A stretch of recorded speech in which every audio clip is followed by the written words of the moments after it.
Good afternoon and welcome to Contramundum. Donald Trump has announced that he is opposed to a federal abortion ban and has made statements opposing abortion laws in various states. The IVF bill or the IVF court ruling in Alabama he's opposed to. His surrogate Kari Lake is attacking the abortion law in Arizona. And so it's a week of great disappointment for many pro-life people regarding the presumptive nominee for the Republican Party in 2024. And so today we are going to discuss it. Can a pro-life person vote for Donald Trump? What say you, CJ Engel? Yes. I mean, this is the thing. Like, this is so funny. It's just a great example of, the inability of people to think politically. They think in, pure, ethical, framing with everything, and they don't think within the context of a political paradigm at all. So you don't have to give up your pro-life views to vote for someone who has a better track record on the abortion issue than any other Republican president probably since Roe v. Wade. I mean, Reagan couldn't do it, the Bushes couldn't do it, and they had not, just on paper, they had better abortion instincts than Donald Trump, who's a progressive New York cosmopolitan real estate developer, but politics kind of has its own logic and it has its own outflow. Things happen in politics and political dynamics that are not subject to the reasoning of private ethics and private morality. So the issue isn't whether, because Trump has different, more soft or liberal or progressive views on abortion than we do, we're therefore capitulating our pro-life views when we vote for him. What we're doing is we're engaging in political dynamics. And, we can talk about that in much more detail. But the fact of the matter is that Trump, who did not take an abortion activist mentality, did way more for the pro-life cause than ever could have been predicted by either Pro-Life Incorporated or the abolitionist movement. Yeah. I think you're right, CJ. A lot of it is this question of what does this pro-life movement look like in the current political, cultural, social environment of America today, and that is a question. Like, if you go back to 1973. What did America look like then? Obviously, a much more Christian place, right? Christian cultural and social mores were everywhere.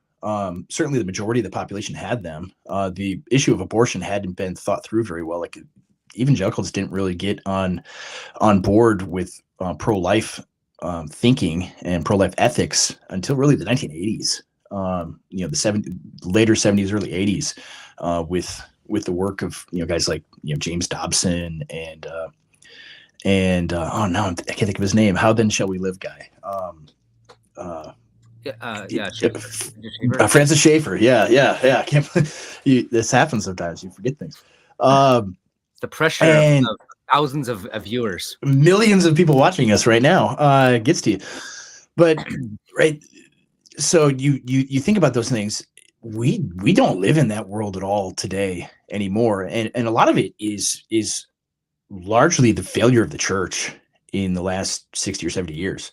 We have capitulated to rapid social and cultural change over the last 60 or 70 years. Let's take this little rabbit trail real quick, because I actually think the opposite of you. I think evangelicals have been slow on the birth control issue. Like, historically, the trad Catholics have been way better on this issue. Like, at the very beginning, Protestants never considered this an issue, and they're only now coming around to the problem, the actual ethical and political problem of birth control. So the problem is not that we're like too conservative on the issue, but that we've been too liberal. But we're talking today about politics and not the abortion issue itself. But I think people don't understand that politics has its own logic, and when what Trump represents is not someone who reflects all of our niche, and today it is niche, unfortunately, our niche political programs. That's not the purpose of Trump. The purpose of Trump is a rallying point so that he can allocate power to those that are close to him, and that's exactly why Roe v. Wade was overturned, because it was all about distributing power to those within his network. That's what Trump represented. Like, he was not even talking about abortion, and the Supreme Court opportunity came up, and suddenly he had an opportunity to appease his pro-life or his conservative base, and he did so, and that's how we got Roe v. Wade overturned. It had nothing to do with all the millions of dollars generated by Pro-Life Incorporated or the principled stance of the abolitionists. That's exactly right. And I mean, I guess, if we want to go down the rabbit trail of the ethical theory regarding birth control is right. The nuts and bolts of it is, if a human life is created at conception, which is true, right? That's a human being. Anything that kills that human being, including the prevention of implantation, is killing a human being. Well, right? There's that. I think that's 100% true. But we also have to realize, like, the sociological aspects of it. When you have a product like this on the market, you incentivize the very mechanisms that have undermined the family. Like, it is because of, aside from the sinfulness of it, it is because of birth control that we have fractured homes. We have women obsessed with their professions. We have neglected children. We have an entire, push for children into the public schools because there's no one to stay home and take care of the children at all. So birth control has facilitated an entire cultural revolution beyond just the individual aspects of whether it's sinful or not. It has, without birth control, you would have a much more healthy focus and emphasis on the nuclear family as a sustaining foundation for civil society. Yeah, that ultimately plays into what abortion is too, because abortion is just from the view of mainstream society, where it is another method of birth control, right? That's how they view it. Mm-hmm. And so, like, the sociological implications of it is that you create a culture, a society where women have, in theory, the same autonomy men have, right? You can, like, that. This is their, like, the feminist argument is they want to have the same autonomy men have. Like, men can go out and have as much sex as they want and get as many women pregnant as they want, and there really are no consequences for them in this sense, right? They don't have a baby to carry and all of these things. They want to be able to have that same level of autonomy that men have. And that's not how God built the world. and he built the world, and he created the world in this way and designed human beings in this way, so that there would be families, right? Yeah, that's the point. There's marriage and families and all of this. Yeah, exactly. I've said it before that I'm all for women, making their own health choices as long as they're the right choices. That's right. As long as they're ethically and morally right. Yeah. Exactly. But ultimately, that this is what the church has failed on for the last 60 or 70 years is capitulating to feminism and this idea that women must have the same autonomy that men have. Mm-hmm. Right. That's ultimately true. Like, I last night, I was in this Twitter space, debate, and right, it's kind of the Kofi Annan, tweet of that the woke are more correct than the mainstream, right? When they say, you just want to control women and you want to have Handmaid's Tale world where women have to get married and have babies and things like that. And it's like, yeah, actually, that's true. Yeah, I do. Oh, now what? Right? It's like you just have to embrace it at this point. You have to be able to say, yeah. We don't want women to be able to live like men. Right? That's so, women and men are different. And God made women to have babies and to be moms and to be wives. And that is good. That's wonderful. And that's what we should want. And that's naturally, ordinarily what women want. And even as we repress everything, we're pushing it all down. No, it's not like that. But they still want it. They still want to have children. They still have nurturing instincts, right?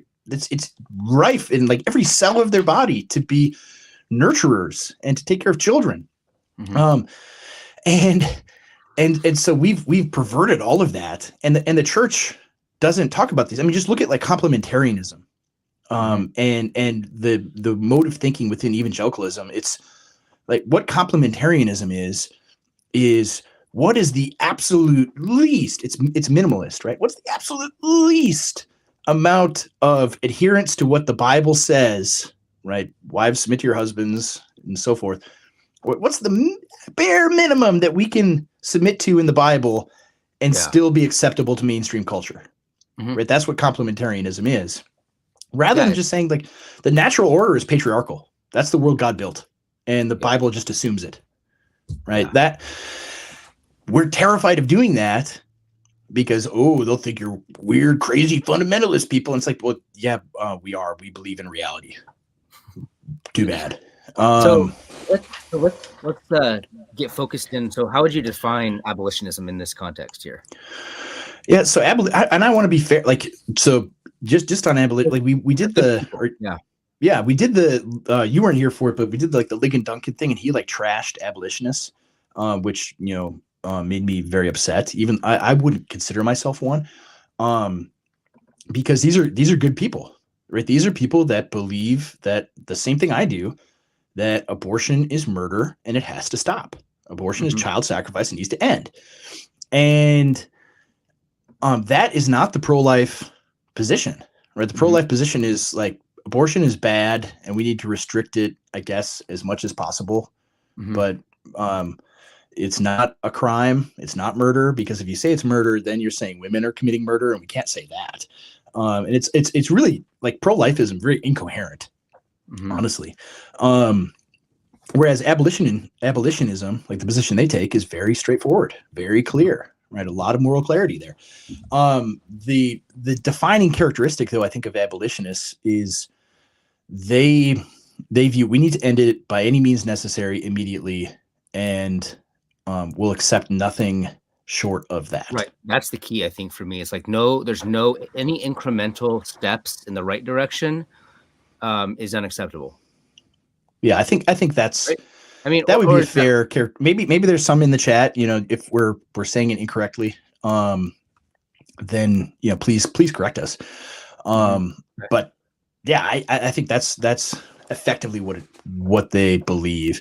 And so, yeah, I think that is the bigger issue is where you have this kind of division in the general, like if pro-life is this big, circle, within it is abolitionism, and there's kind of diverging spheres or diverging poles within the general pro-life movement. And post Dobbs, and especially post Obergefell, and with the collapse of Christian cultural hegemony in America, like the final nail in the coffin, I think that's what Obergefell was. There's sort of this realignment. I mean, we talk about negative world too. It's the same thing. And there's this realignment among Christians understanding, right, we're not in neutral world anymore. We're in negative world, and we need to be way more radical than we have been, right? We have to go to the root of these things and be consistent and be clear on the morality of things. And I think ultimately that's good, right? There's way more people who believe abortion is murder. It completely needs to stop, that we're pro-life, just vaguely, than there were before. I mean, that's I think a good and positive development. But their views, like they're modeled after, and many of them are like super pro slavery abolition. Like they think the abolitionists in the 1800s were the good guys. Like they were sane, normal people that were good and right. Where the history of that is not exactly true. They were nuts. Like John Brown was an insane terrorist that murdered people. Like he's not a model of people we need to follow. And you had this in the 90s. Like you had guys that were bombing abortion clinics and killing abortion doctors and things like that. And they're like, well, John Brown was a good guy. We should do what he did. Yeah. And it's like, no, he was not. We should not do that. That was bad. And so that I think is an issue too, because that was their view. We need to end slavery at all costs by any means necessary. If we have a massive war that kills 3% of the U.S. population, so be it. Right? If we radically transform the nature of our country, of our republic, so be it. Right? that kind of thinking, and that's some of it too. Like in the space, a lot of guys are, just quite frankly said, well, if our country continues to have child sacrifice, then it needs to be destroyed. Mm-hmm. Right. And it's like, I'm not there with you, man. Like, I don't think it, I don't think so. Historically, those, like, insanity as a consequence of imperfections, and I'm not saying abortion is an imperfection, but the idea that destruction is the solution, the history proves that actually that mentality begets more destruction.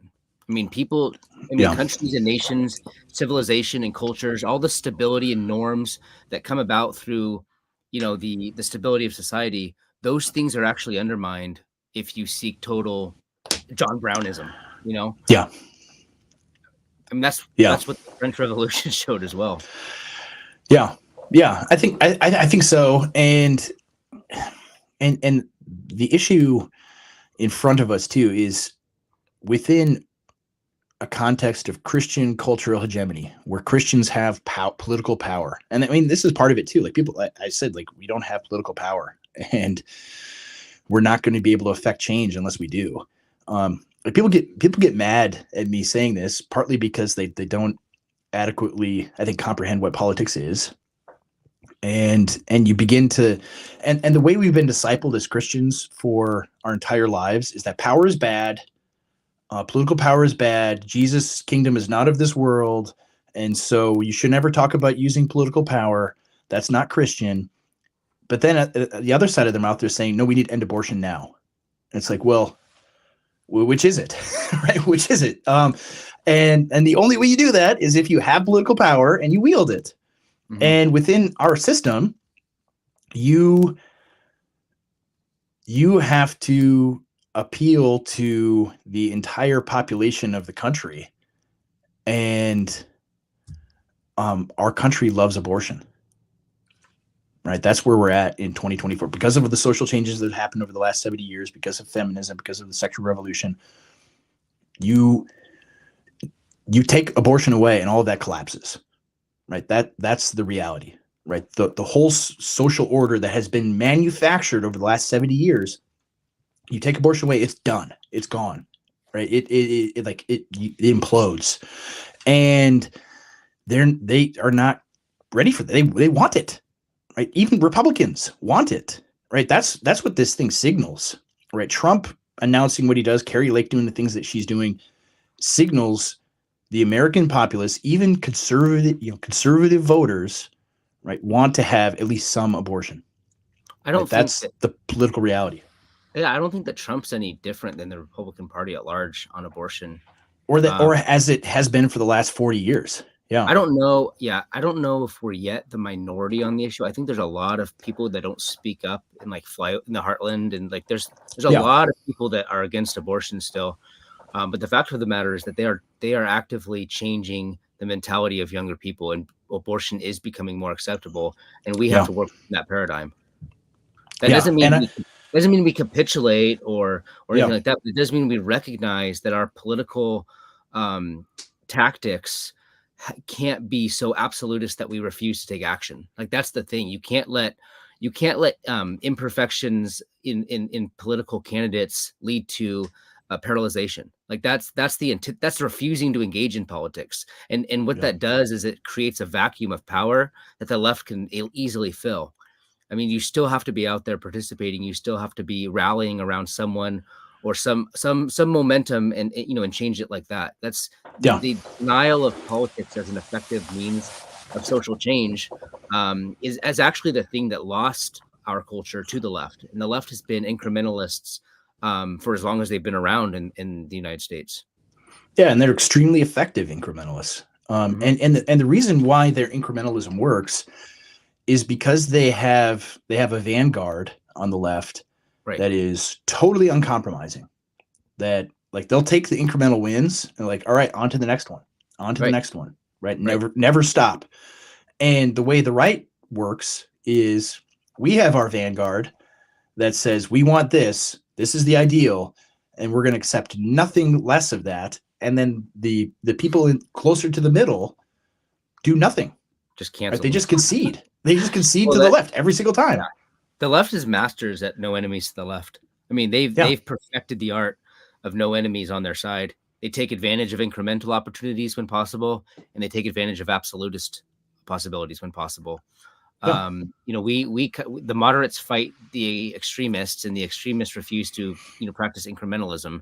That's why Jeff Dice says that the right is not a serious faction in America; only the left is. Yeah, no, he's right about that. That's reality, and the only way this changes is if we begin to practice politics, if we begin to practice it shrewdly, rather than constantly saying we're just going to take our ball and go home.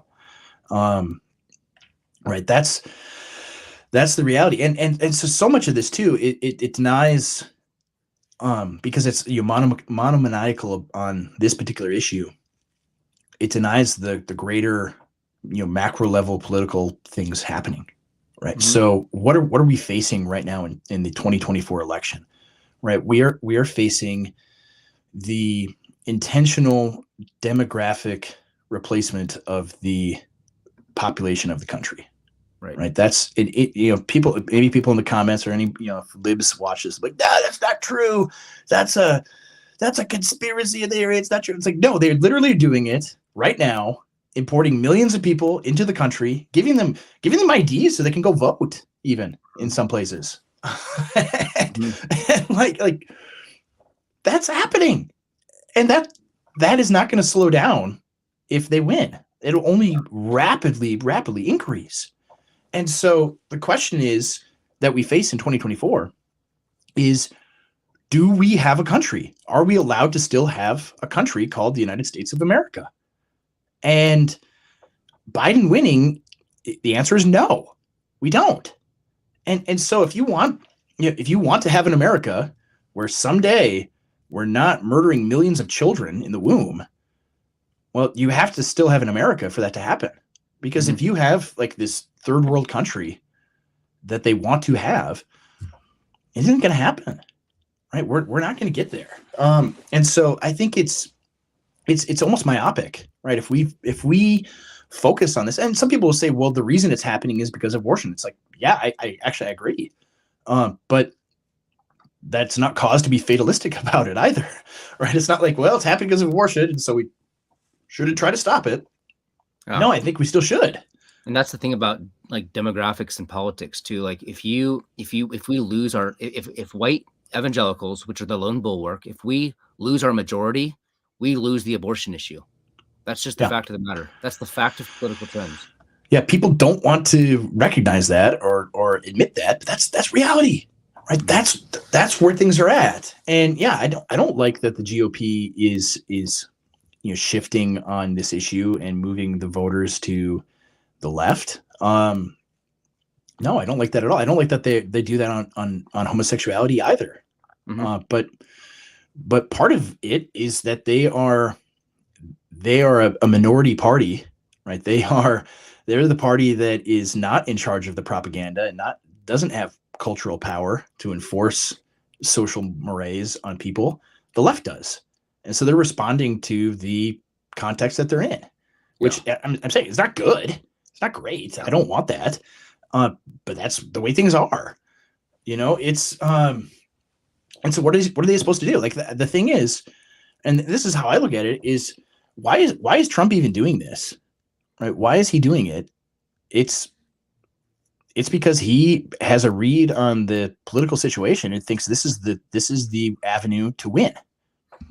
Right. And if he's accurate in that, if that's what it takes to win the presidency, then what do we do? Mm-hmm. Right. Do we just say, no, we don't want you. We'd rather have Joe Biden win or not. Like that's ultimately what it comes down to. And we didn't create these conditions, mm-hmm. You and I and people that and everyone watching that wants abortion to be over. Right. We didn't create these conditions, but mm-hmm. How do we change it? What do we do to make it better? That's what's at stake. And there's this assumption though that like if we vote for Trump, we're basically undermining our own objectives and goals. And I think that's the biggest problem this like assumption that to choose someone who's not perfect is therefore to give up on the issue. And I think that whole argument, I think it was ridiculous 10 years ago, but it's even more ludicrous after Roe v. Wade was overturned. I mean, like literally the entire abolitionist ethos should have crumbled after Roe v. Wade was overturned, because it literally demonstrates that it was not abortion activism within the political arena that did more for this issue than anything else. I mean, the first step on abortion was reversing Roe v. Wade. And what did that? Political dynamics did that. Yeah, it did. And a lot of it is, it comes down to, if you want abortion to end, it has to start at the state level in small ways. It's the same. One of the guys on the space brought up, his work in pro Second Amendment things, in various states, and constitutional carry and things like that. And it was initially very, very unpopular. They're like, you're never going to accomplish this. And now you have like 20 or 30 states that have open carry laws, right? They won. And it took a lot of work, state by state, going through, doing, bare knuckle political work of grassroots stuff, getting, identifying candidates, identifying weak office holders that you can replace, bullying them into passing the laws that you want, right? You can make it happen. Like, and that's part of it. Like the pro-life movement brings in millions and millions of dollars in donations, and they accomplish nothing at all except losing. Mm-hmm. And what you have to do in terms of winning, just think of Dusty Deaver's state. If you took, how many millions did they get? I know some people know this. Maybe people in the comments can tell us the exact dollar figure in like the last year the various pro-life organizations brought in. But if you took, $10 million a year for one of these organizations, they just focused on one state in Oklahoma, and they hired people to go in there to identify all the candidates, who are the weakest people in the GOP, who can we replace, who can we run ads against, and within 2 or 3 elections, you could have a majority of people that think like Dusty does and pass the laws, and have a governor there that passes these laws, and you could accomplish it. And then, then the effect is all the libs leave your states and they get out of there, right? Mm-hmm. And your state's a much better place. Mm-hmm. And like, that's what you need to do. That's the kind of politics that needs to be accomplished. And they don't do that stuff at all. So like the whole part of it, and this is where like why I don't like being critical of abolitionists, even though here are my disagreements and everything, is the thing that they're absolutely 100% right about is that the pro-life movement is a joke. Mm-hmm, it's treacherous and like wicked people in it, or at worst, or at best, it is, completely ineffective and worthless. Mm-hmm. Like they don't do anything. Like I remember, for instance, like when the David Dalladin videos came out, about the baby parts being, I gave myself a thumbs up there. When the baby parts, videos came out, is he in jail still, or did time? Like it was in your state, California. Kamala Harris is the one that prosecuted him. And yeah, I know.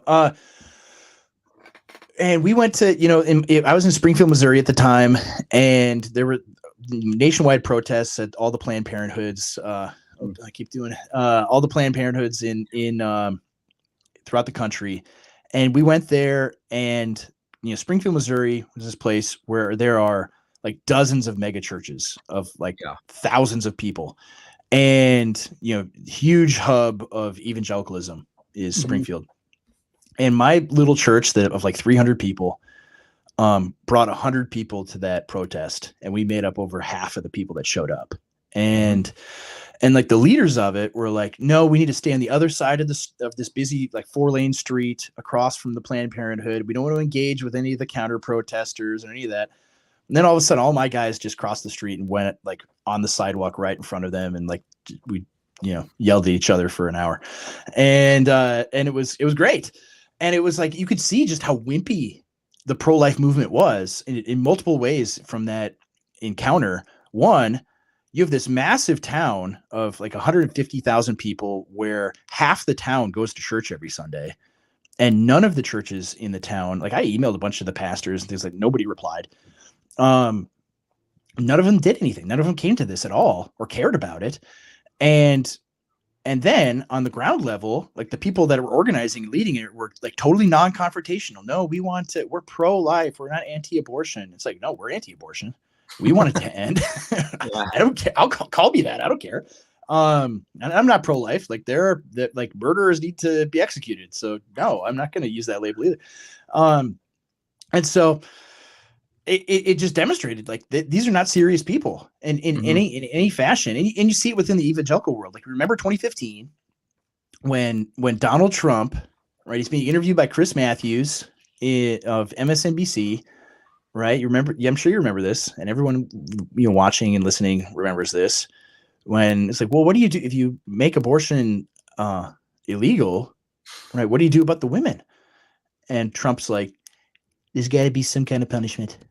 There's got to be. And all the pro-life people, right? Russell Moore, David French, all the Christian leaders throughout the country were like, what? No, you can't say that. We're totally against punishing women. They're victims of abortion. They aren't, and it's like, no, they're not. Like, okay, are some women like pressured into it by men and things like that? Sure. Yeah, definitely. But if it's like a law that it's illegal, and if you do this, you are going to go to jail. They're going to know, don't do it. Yeah. This is one of the misconceptions that I had, 10 years ago.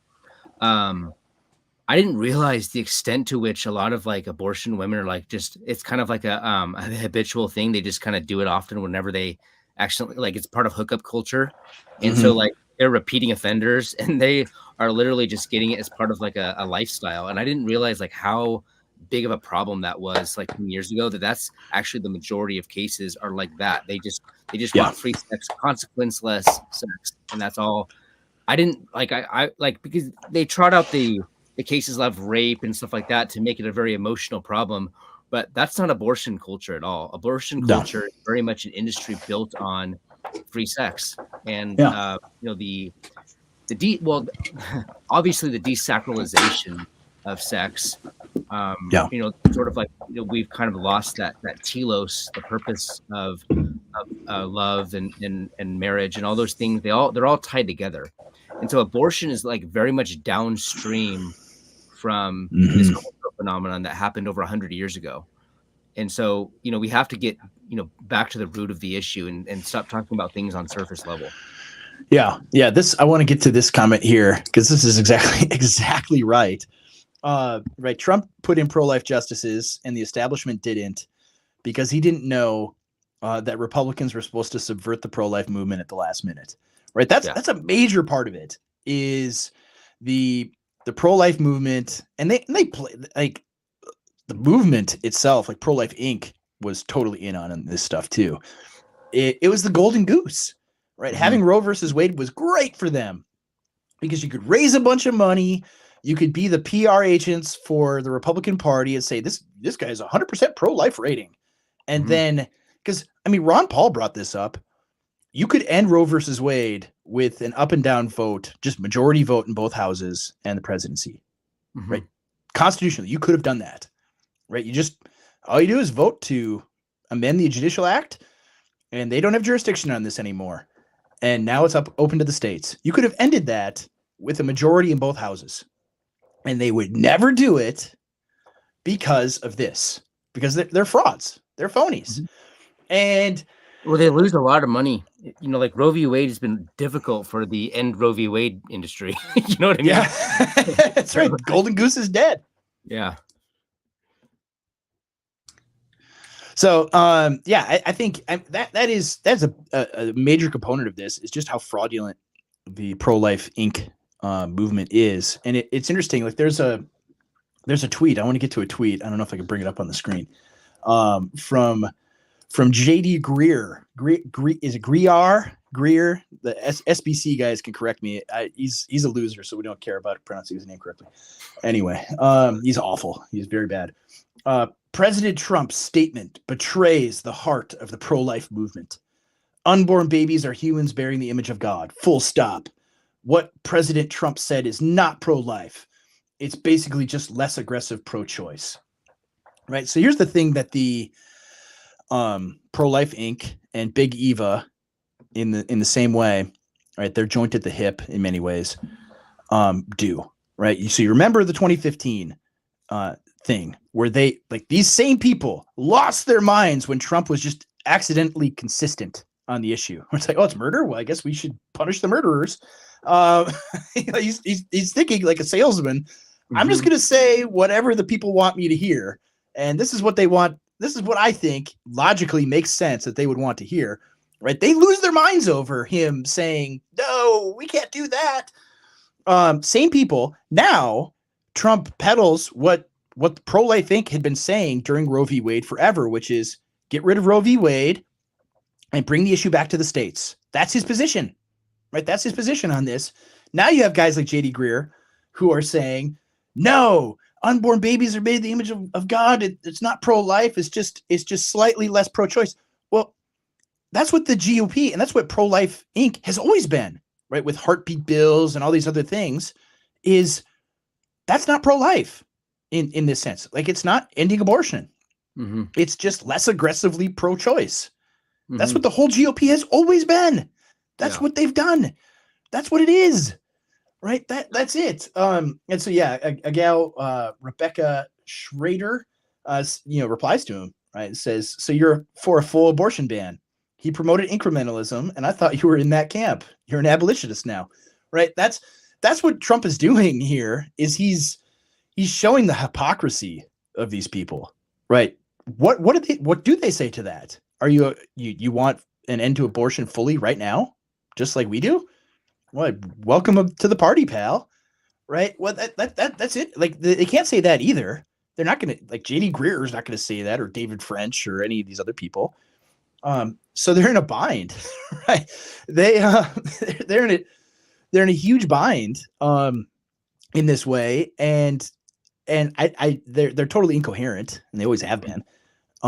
But it's comical to me, right? The same people, like, people commented on the Arizona law itself, or just on Trump?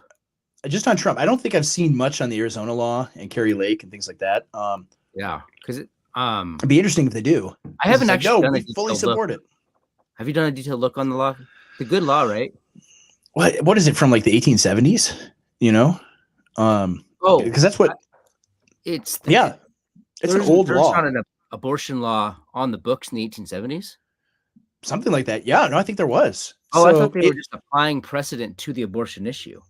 Yeah, I think they're applying a rule even before Arizona became a state. Even I don't know it, but what they did is that's crazy.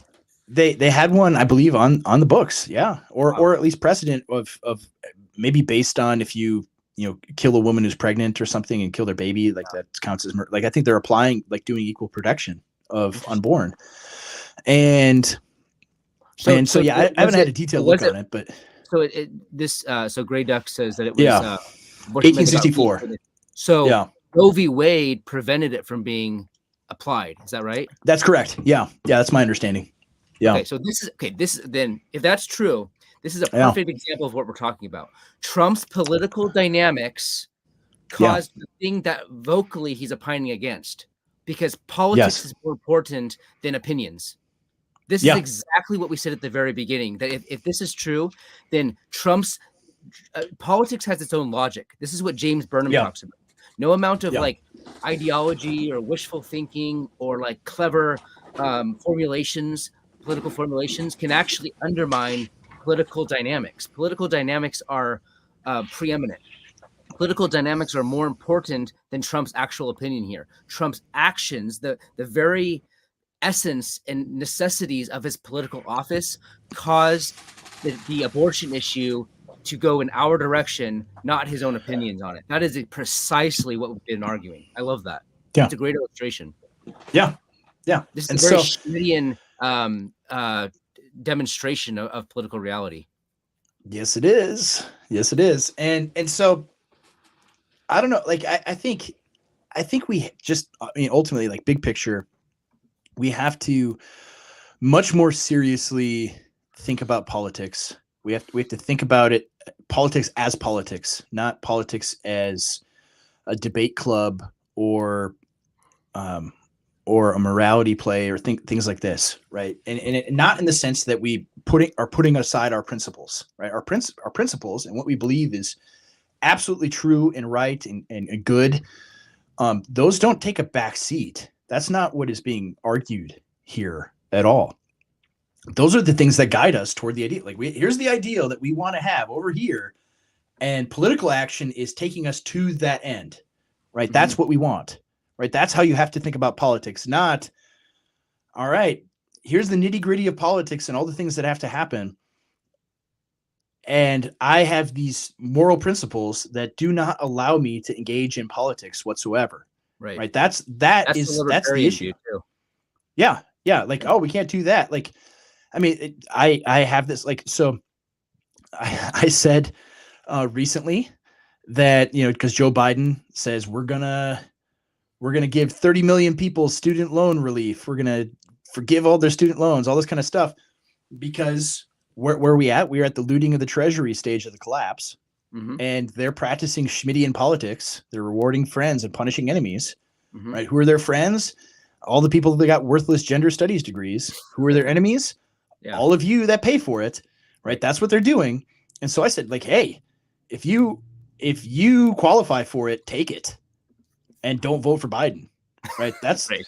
Like, if you want to fight it, right? That's the best way to fight it, right? Yeah. Take it and vote against him, right? That's like, you're not going to fight it by saying my moral principles say this is stealing and I can't take it. Meanwhile, the gender studies, barista gets her student loans forgiven. Abortions. yeah, all of this. Like, you're paying for it. Take it. Right. That's how you practice politics in reality, is friend enemy distinction. And you're subverting them operating under friend enemy distinction lines. Right. The way and like Oren had a good piece about this, where like the GOP should actually put forward serious student loan forgiveness, mm-hmm. and give it to people that have children in wedlock. Yeah, that was my married men and women. I keep saying this, like, loot the endowments, right, to fund it, or end the wars, end the Ukraine stuff, but looting the endowments would show a direct correlation between mm-hmm. money coming in, money coming out. Give it to families, people with children that are trying to get married and start a life together. Those are largely our people. And since we live in a spoil system, you're probably going to buy more friends by doing that as well. Yeah, you have to, like, you're living in universal democracy, right? Everybody gets a vote. And so when you have that, you have to buy everyone's looting the treasury and rewarding their friends and punishing, or at least one side is. Mm-hmm. And the only way you stop doing that is you only let people who are net contributors to the system vote. Right. That's the way that's the way you stop it. But we're well beyond those days. Well beyond that. Yeah. Yeah. So there's no restricting the franchise to anyone. That's not going to happen. Like, everybody was like, well, we just want to get rid of abortion. We just get rid of the 19th Amendment. And it's like, yeah, good luck. Good luck with that. Yeah, I'm sure women are going to vote to get rid of their right to vote. That's going to happen. But I mean, it's true. This is where it comes from. Like, if you just look at the electoral maps, and people don't. You could also pay off women's student loans if they give up their right to vote. That's another thing we could do. Yeah, you could do that. Yeah, you could do that. But that's the thing, is you're in this system, right? You're locked in the casino and forced to play. Right. That's it. Mm-hmm. That's it. Like, what do you do with that? Right. What do you do? Yeah. Well, it was, Sabaton here, brings up a good point. It was men who gave women the right to vote. Yes, it was. It's funny though, because if you listen to like court history on the 19th Amendment, it was men. Obviously they gave women the right to vote, but it was all like their wives whispering in their ear. It's like, take a lesson from that. Yeah. Longhouse men, that gave them the right to vote. And so now, like, that's part of it. Like, our options before us are being Anabaptists or engaging in politics. right? If you want to remain morally pure, you have to be an Anabaptist, right? That's what it comes down to. And I don't think Christians are called to abandon everything, right? I don't think so. I think we have to use the tools in front of us that God has given us. Yeah, right? This is good. Yeah. It's true. Nobody should have the right to vote. Yeah, this is correct, Forms Respecter. Men shouldn't have given women. You have to demonstrate that on this issue, your ancestors denied women's right to vote in order to have the vote. Yeah, that's right. Well, that's just it. Like, we're just goofing around. Yeah, we're goofing around now, but like we've reached that point in the podcast, right? But in reality, though, these are fundamental political questions that are really uncomfortable for Americans who are steeped in egalitarianism, right? The idea that everyone deserves a right to have a say in political order, right? Is most people throughout history would look at that and think that's insane. What are you talking about? What? Mm-hmm. I mean, yeah, maybe at like a city neighborhood level, yes, that makes sense, right? It at scale, right? When you have like a clan structure and things like that, everyone, every family gets a say in what's going on in the community. But when you have 350 million people, no, that's with mass media. No, like you have a mass of the population that doesn't think about things deeply at all, right? I mean, if you're watching this, you're probably thinking about these things deeply. The average person doesn't. The average person watches like 10 minutes of CNN and like makes decisions about the world based on that. Yeah, if you want to disillusion yourself to democracy, just go to an airport and look at each person and say that person votes.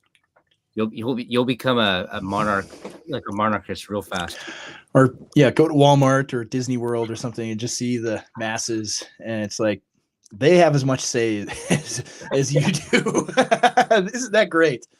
Right? Yeah. No, and yeah, CJ and I, you can clip this. We are elitists, right? I want people better than me to rule. That's what I want. I want people that I look at and think that guy gets it at a level I do not at all, and he's got wisdom. I want him to be in charge, right? That's what I want. I don't want to have to think about these things, right?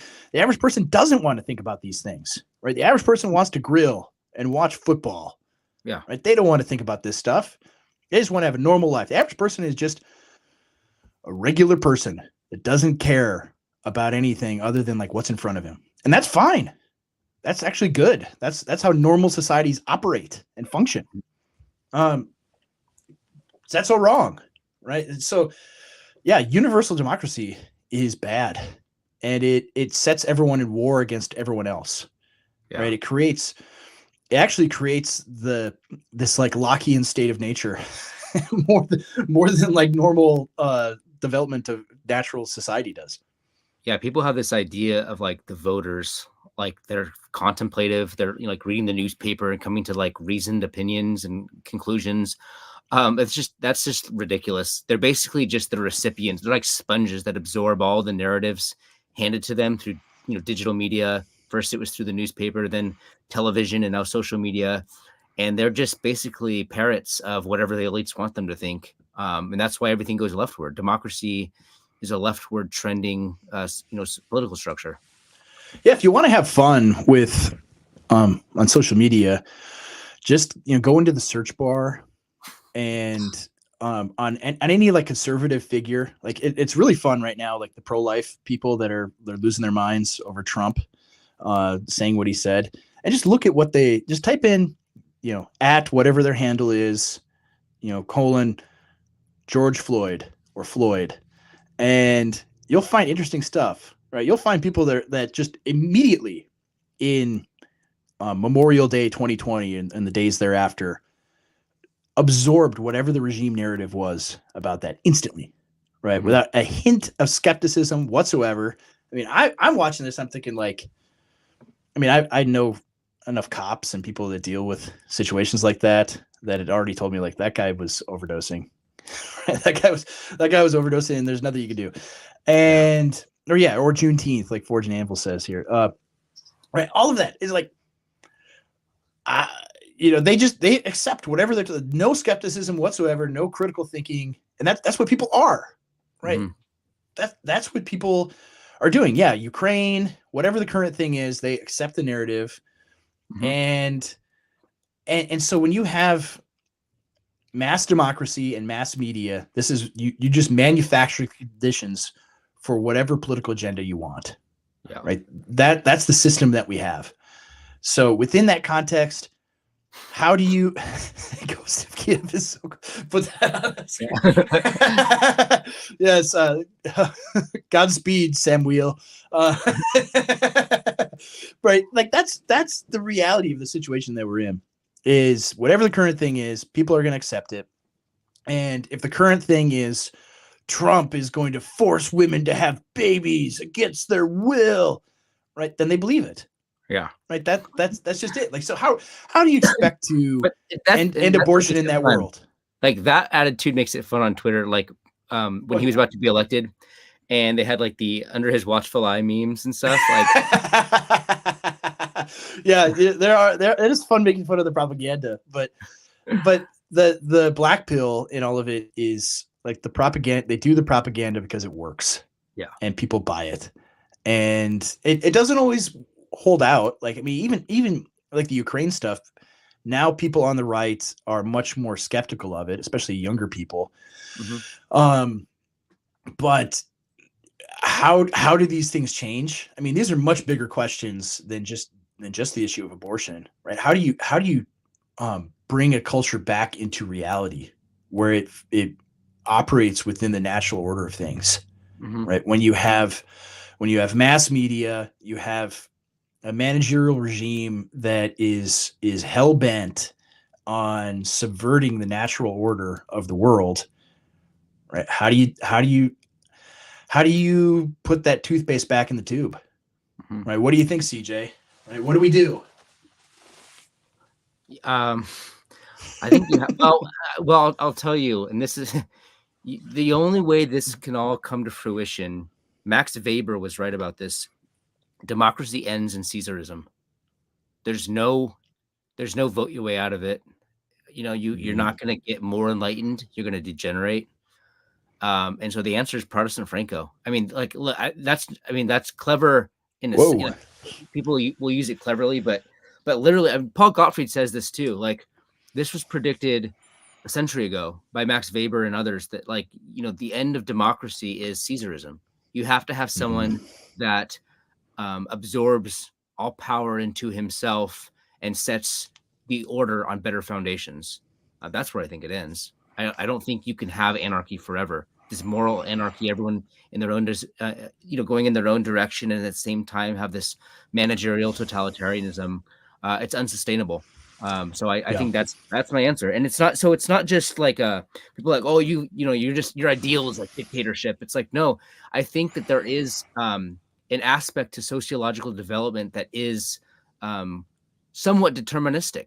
Like the laws of history are built into the equation in some ways, not in an absolute way. I mean, there is the ability to act within history for sure, but I do think that Caesarism is the natural development of a declining democracy. What do you think? Yeah, you took the words right out of my mouth, man. Like, that's the only way you can restore order out of anarchy is, I mean, you have all these examples of history, right? I think we talked about it, maybe a year ago now, right? How the anarchy of the French Revolution and the terror and the chaos of that. What did it produce? Who restored order out of it?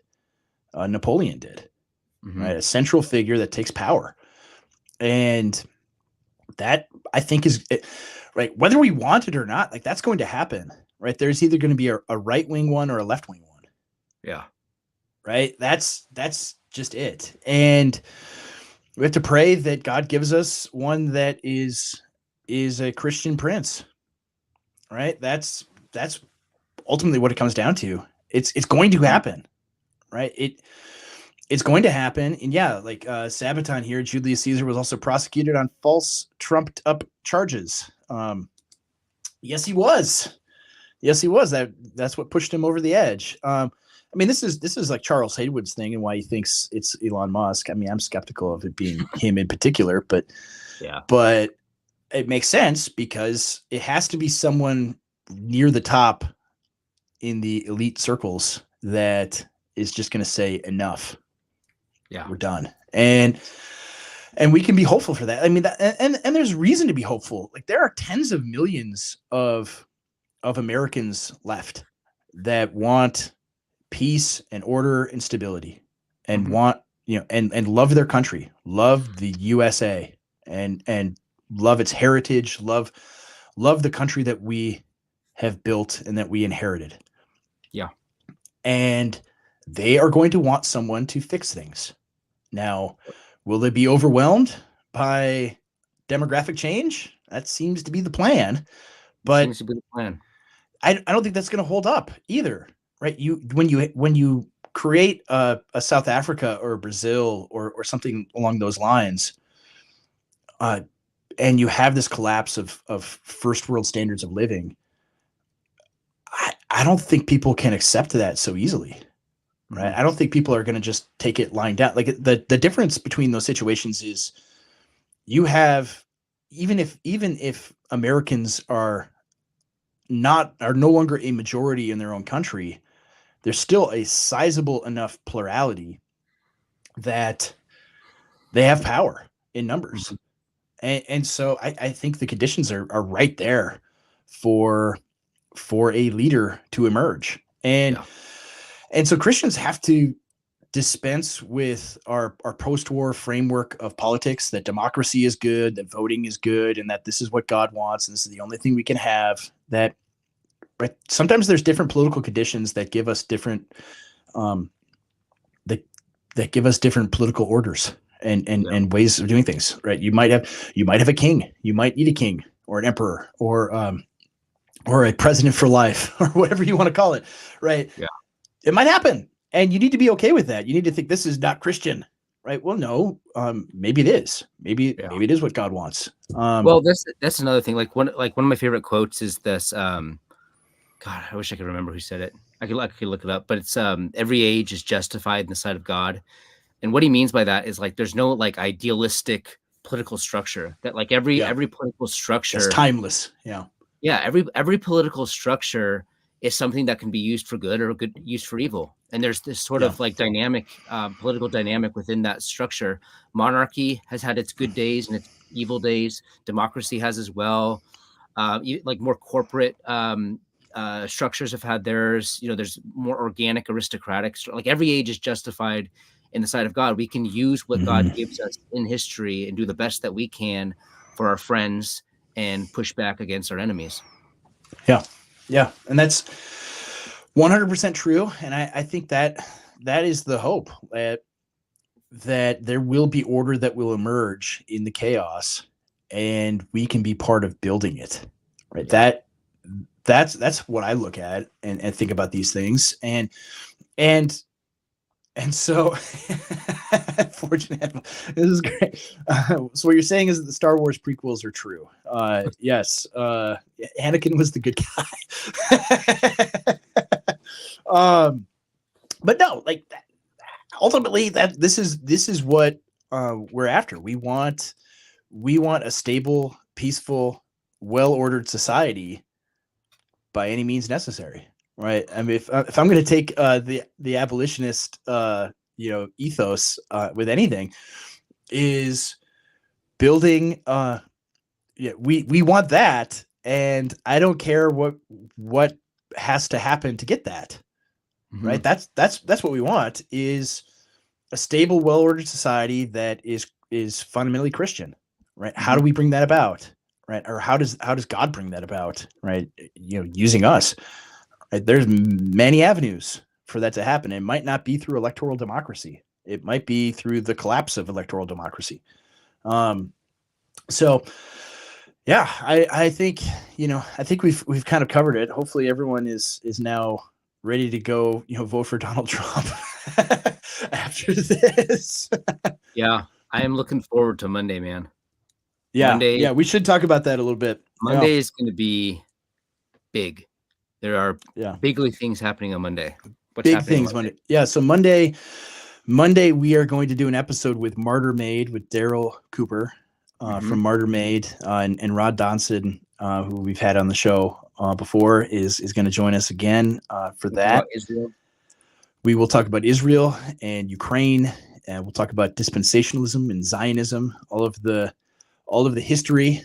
Yes, Monday I'm also going with Connor on Forge and Anvil too. I won't forget that. But yeah, we're gonna have Daryl Cooper on Martyr Made of Martyr Made on, and that's our special treat for the subscribers on the Substack. People have been incredibly generous in supporting the show. We love it on the shill stack. And we will talk about Joel Berry too, with Daryl. Yeah, we will. Yeah, it's only available, but you have to sign up at on the Griff Stack. Yeah, the shill stack, contra podcast.com. Go there, sign up, pay the what is it? $5, $6. I can't even remember. Whatever you whatever you feel you can afford. Whatever you're convicted to do. Whatever's put on your heart.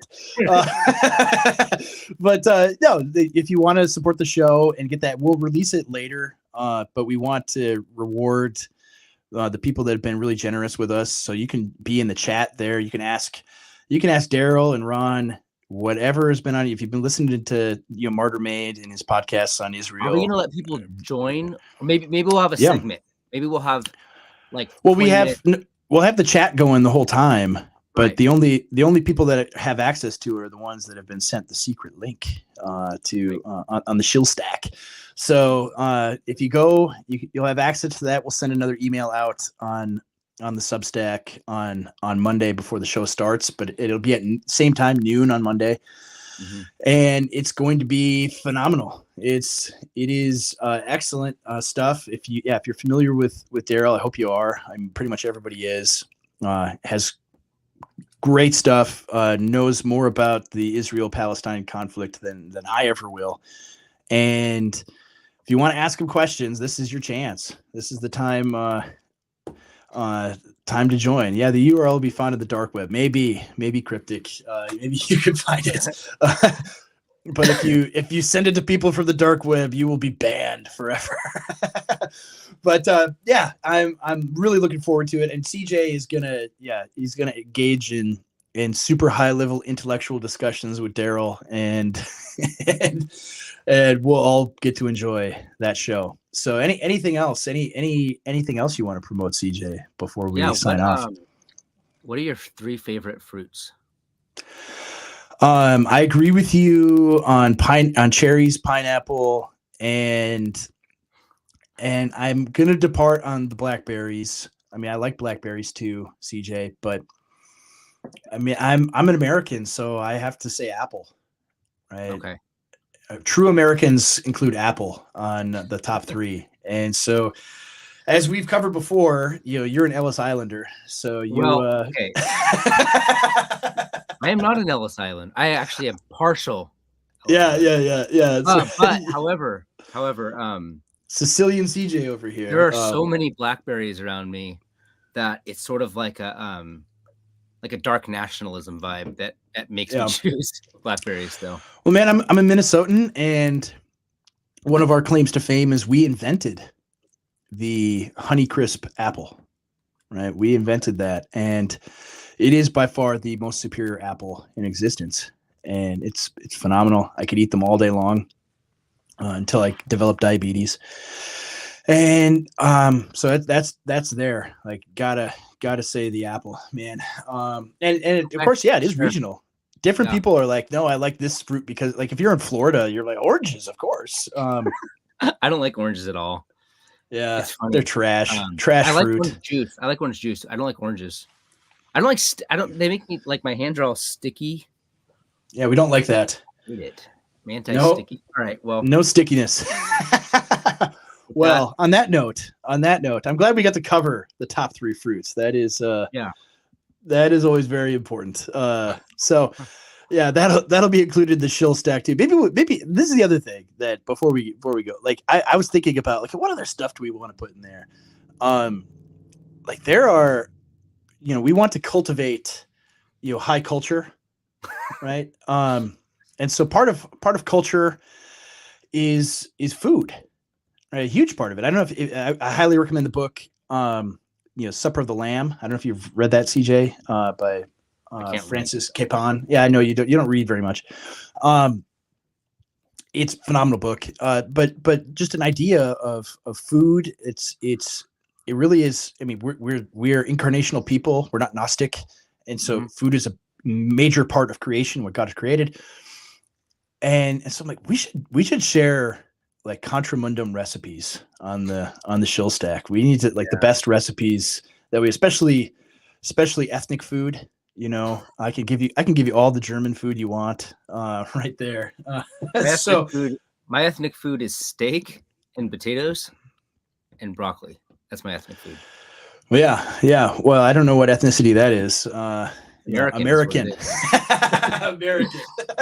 So we will. We could maybe include that in the future. We'll let people in the chat tell us what they want. What are the things they want? The other thing is a book list, and you've been continuing to work on book lists, and people keep asking me for book lists all the time, and I forget I read books and remember them, but like you internalize stuff from them, and I can never remember like where did I get that from? What book?